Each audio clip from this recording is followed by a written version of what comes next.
a 22-year-old TikTok idiot, tried to start a new Corona challenge by posting a video of herself licking a toilet seat on an airplane. What? Social media not impressed. Meghan McCain even tweeted she should go to jail. Well, that might be a little strong, but that's how stupid it would seem. Number two, officials in the United Kingdom worried that their sewage systems will be backed up because people are using other toilet paper substitutes. You'll have to think that through yourself. Number three, the company behind Pokemon Go working on updates that'll make it easier to search for the Pokemon characters and play it at home. I was thinking about that. What does that really mean? What? So what? You're gonna hide the Pokemon in your house and have clues to lead you to it? That doesn't make any sense. All right, keep on moving. A woman in China decided to microwave her cash to kill the virus. You know, this sounds like a good idea. She ended up charring about $425. Apparently, you can't go too far with everything. Now, number 7 on our list of crazy insanity, some church leaders in South Korea panicked after a handful of people tested positive. They thought salt water would help for some reason. So now it gets even worse. So they started spraying salt water in people's mouths. But you know what? They didn't disinfect the spray bottle first. 46 more people got sick. How crazy is this? These are today's stories.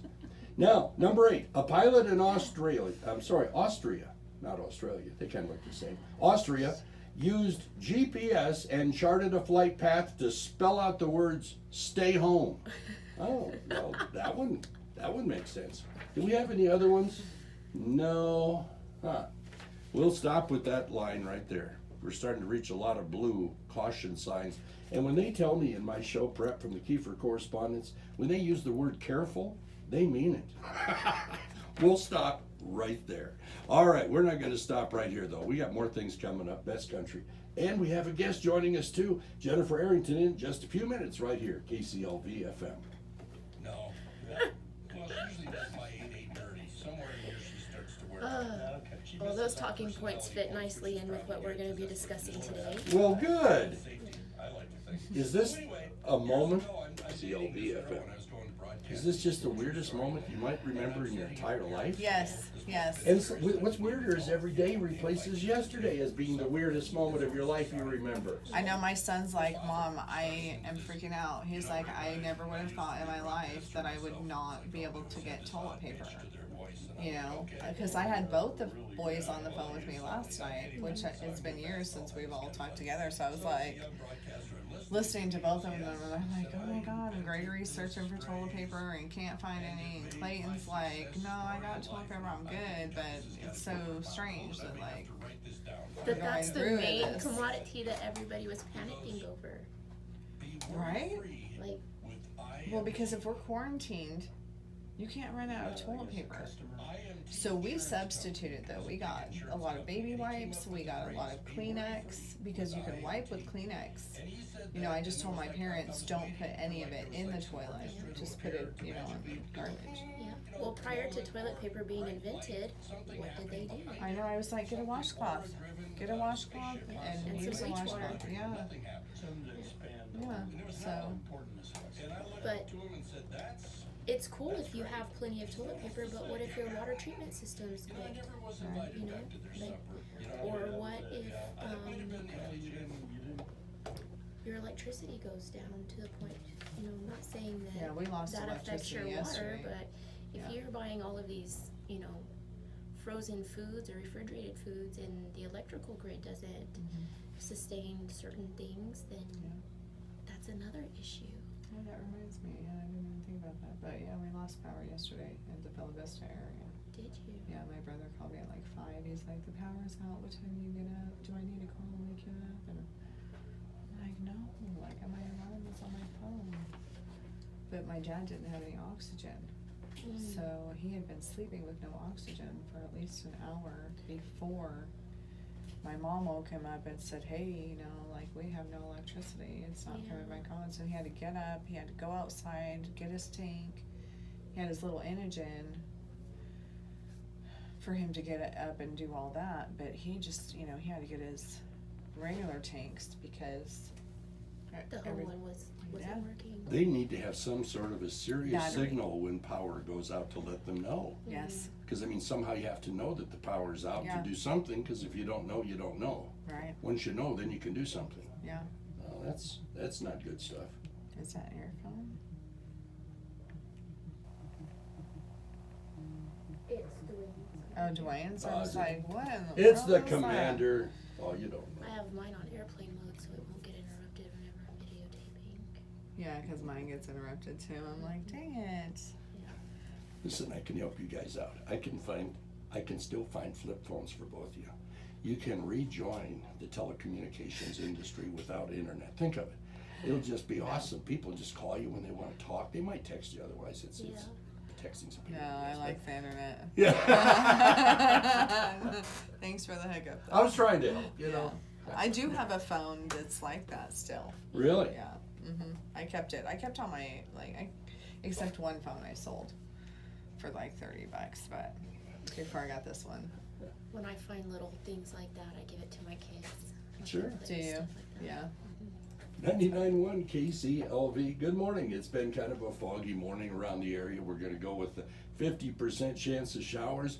And today we're going to join in with Jennifer Arrington. She steps in, part of our conversation this morning from New Mexico Naturals. Top of the morning, Jennifer. Good morning, everybody. How are you today? I'm great. Well, good. Are you making it through this kind of dreary weather outside? I am. I like the fact that it's warm, Oh, it's beautiful. so I can definitely cope with it. Yeah, getting up this morning and have it be in the 60s, that's just, I don't remember when we've had that. It's been a long time. Definitely. It's a good change for sure. Mhm. Well, now, today, we're looking outside and you see nothing in the world's news cycle but the word coronavirus.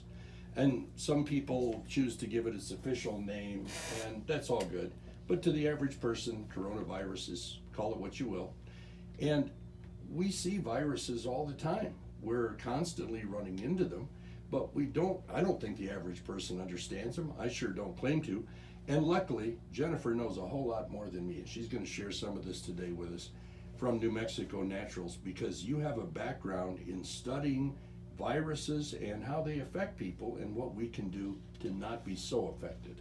That's right, yes. So amid the discussion that's been taking place over the past 2 weeks about a new virus that has definitely came onto the world scene, we're going to talk about the kingdom of viruses. So when scientists make classifications about certain things, they follow a certain protocol, and that is a protocol that puts things into certain categories.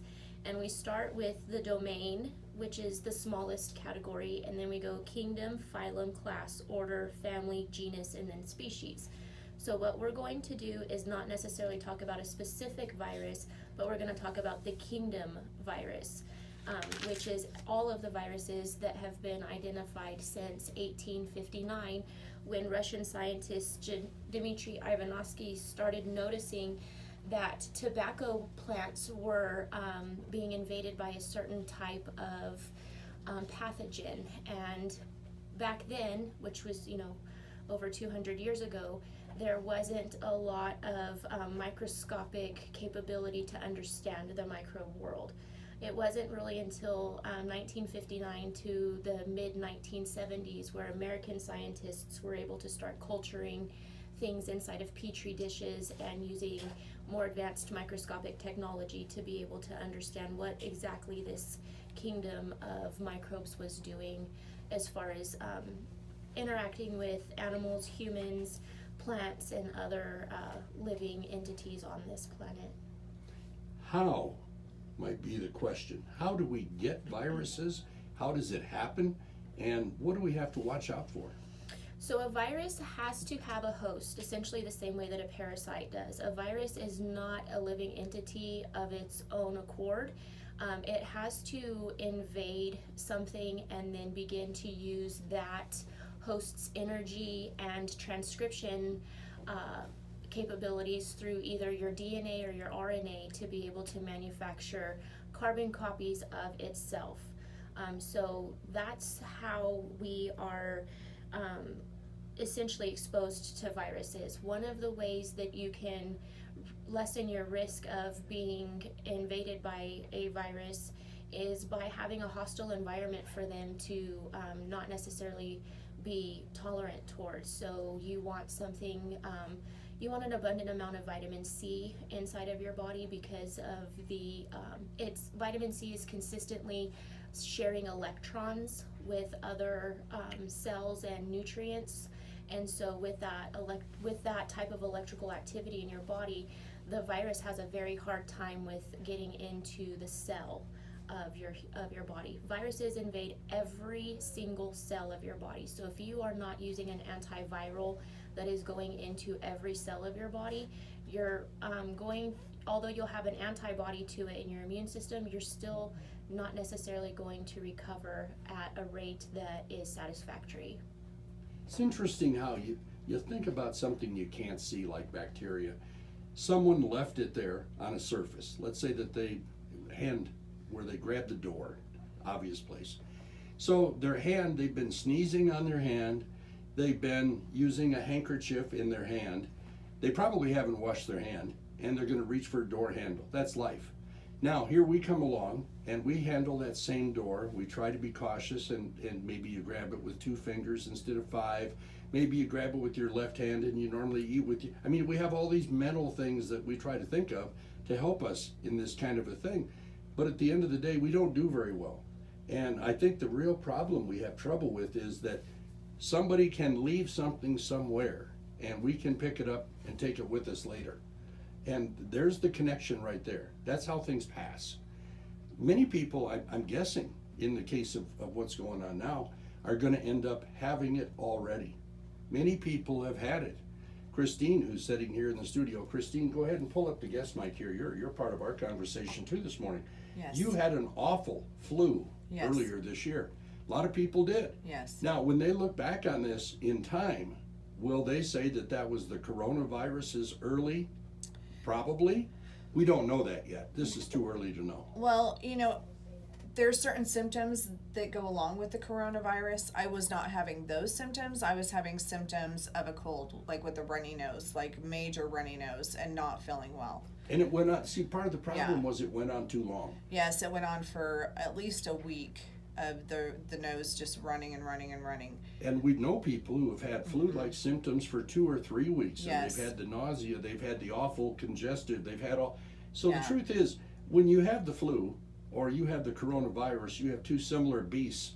And I don't think if we knew the honest truth, I think if we knew, maybe the right way to put it, the honest truth, we'd already decided there was problems. We've Right. got it now. We've become carriers.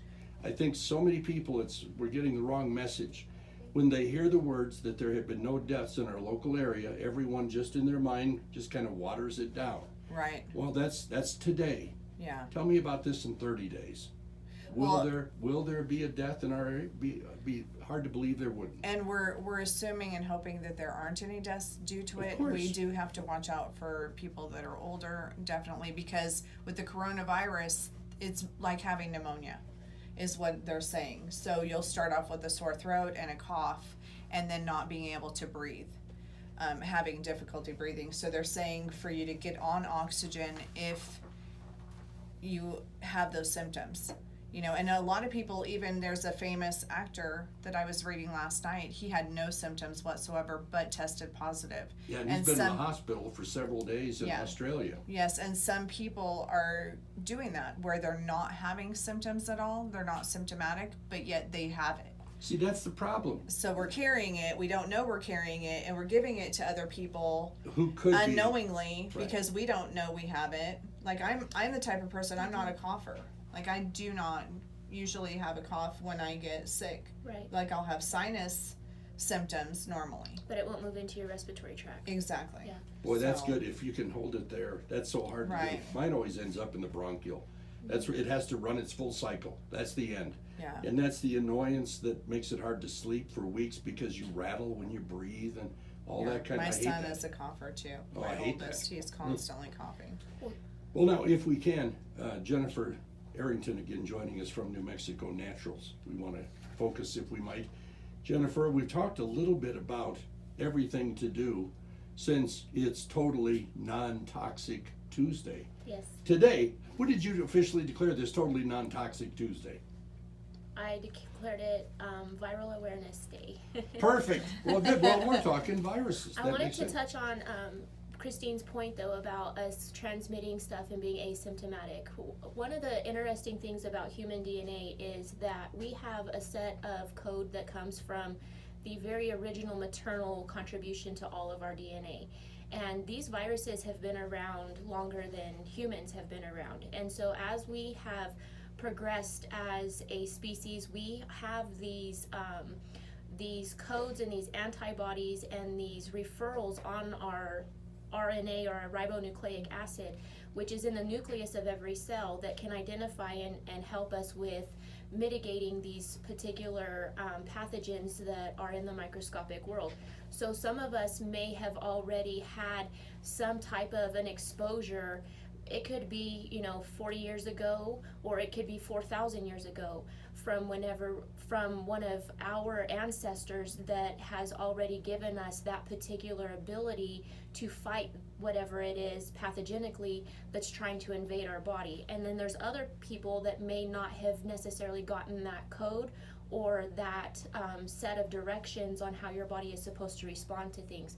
So that's where we definitely need to kind of invest in genetic research and kind of focus on the scientific aspect of what it is that we're experiencing collectively as a group of people on this planet, not necessarily getting so wrapped up in the paranoia of things, but gaining a very comprehensive understanding about what it is that our body is experiencing and how to take preventative measures to ensure the safety of everybody. Your immune system is something that you definitely need to take into consideration, and those who are immunocompromised are the ones that need to definitely have our care and consideration as we're moving through all of this at this time.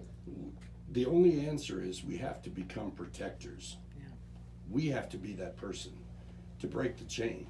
It seems like the whole world is designed for 30 or 60 days right now. And it's one of those where the federal health system has decided, and I understand what they're saying. They use the word so much in the last few days, flatten the curve. Well, there's a reason. There's this anticipated problem coming up. It's rising right now. We're seeing it rising. And the only question is, how much can we do to control the top? And that's what they're trying to do. They're trying to flatten it out to where this whole glut doesn't hit our medical system in about an hour and a half. If it did, think of how many thousands of seniors would be in the hospital rooms we have that aren't available. How many people are going to need to have emergency care, and they're going to need it now. Yep. This is serious. So luckily, if you're not affected by this and you're simply going to see it as it goes through your health issues, and hopefully you don't pass it on to someone else, that's all we can do. That's our part, is not to pass it on, because that's the one thing we can do. But it's hard. Now, if you haven't heard, or maybe we haven't enticed you to give Jennifer a call, it's only because I failed to lead this the right direction, because we got a lot of heavy stuff going on today with the coronavirus. But let me kind of circle this thing like a spinning arrow, as the case is, back to where we need to head. Jennifer at New Mexico Naturals is a person who can help you with your health problems. We're talking viruses today, but we have 100 health problems, 1,000 health problems. That's probably a short list. And Jennifer can help you isolate each of those and figure out the best solution to make you feel better. That's what New Mexico Naturals is about. See her at her new location here in downtown Clovis.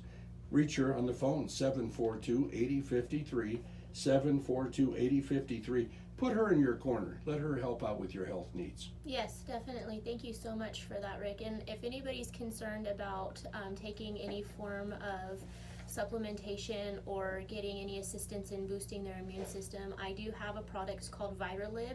It is special order. I can order it for you for $50. $55. I'm sorry, that includes shipping. I can ship it straight to your door. You can either take this supplement orally, or you can rub it on the bottoms of your feet, and it will go through every cell of your body and eliminate fungal, bacterial, or viral infections.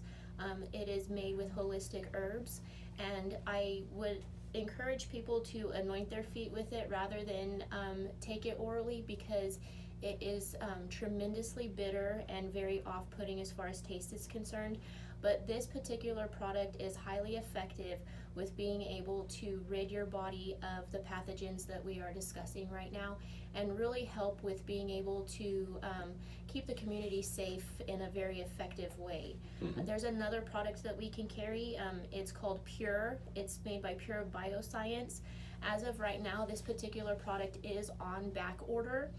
If you wanted both of those products, it would be about $85 to $95 shipped straight to your door if you wanted to have that pre-ordered to you as well, the Pure Bioscience spray.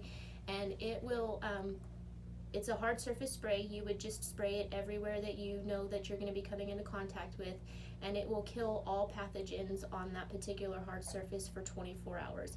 It's also safe to spray on your hands, on your steering wheels, on your money, anything that you're concerned about. You can spray this Pure Bioscience hard surface spray on, and it will eliminate all of those pathogens as well. Perfect. Jennifer's number 742-8053, and invite us to your new location downtown. Absolutely. Come see me at 613 North Main Street on the southeast corner of 7th and Main, directly across the street from the library. My office is the one with the green canopy over it, and I would be delighted to help answer any questions or work towards any solutions that anybody's wanting to get more of a comprehensive base on. Because I do understand that this is something that is scary, but if you have the right information and you're educated well, and you know that there are sources available to you to help with assisting on this, then you need to have those in your corner as well. Absolutely. Jennifer, thanks so much for coming in, giving us some news on everything going on, and some good solutions to everybody's problems. Absolutely. Everybody stay safe, and just focus on health and wellness, guys. Good idea. Today, joining us here, Jennifer Arrington, New Mexico Naturals at KCLV. Thank you. You bet. That was good. Thank you. Well, you had so much good content. I was trying to think of how to get us back to what we really need to get back to. Because we've had a lot of good general talk about a really huge general problem. Got it. But now that's sometimes hard to get it back to what we're trying to Boy, lead is she to. the perfect guest for what's going on right now. Yeah, talk about it. Yeah. Yes. Thank you. I was racking my brain trying to think, and I'm like, you know what? I'm just going to talk about the kingdom of viruses. I'm not going to sit here and fall into the hype and the propaganda of everything, but I'm definitely going to help teach people, that these viruses... And a lot of people don't even understand how a virus functions. They don't. No. They want an antibiotic They just hear for the deal, oh, virus, Yeah. They And that's think why they I felt live- obligated to say I something had to tell about it. somebody yesterday, I said, they die, they don't find a host. Yes. What? Yeah, I said, yeah, it's gotta get in something to keep going, Yeah. And I said, climate affects it, surfaces, Mm-hmm. everything. I said, it's a little tiny Hygiene, your immune living system, thing. like everything Hygiene. affects it. crap, I need to be. It's those little things. You kill me. Yeah. You kill me. I was thinking, should we take showers when we come home? Like right away? Because I always put my Depends clothes... on if you're alone or not. Like if I go to the doctor's office, I put my clothes in the wash. Jeez, right You away. missed that one. You did one right by. But Did you hear that one? I know I'm ignoring you. You're ignoring me? That was a I'm good always one. alone. Oh, well, you could change your There's not shower a lot. habits. There's not a lot. There's nothing wrong with being alone. Yeah, I went No. from It makes you No, 1 shower a week to 5 a day. right. It's amazing. no, I can't afford the water. I know, right? I can't The afford cost the of soap. water. Be like Right. Maybe 2 the- pea-sized amounts. Like Exactly. Have the partner put into Yeah. I better grab some extra shampoo. the, crap, Yeah. I never thought about it's it. still on, huh? Yeah. Yeah, I'll be editing it. Good. Yeah. I don't Edit know. that part. As It's I actually often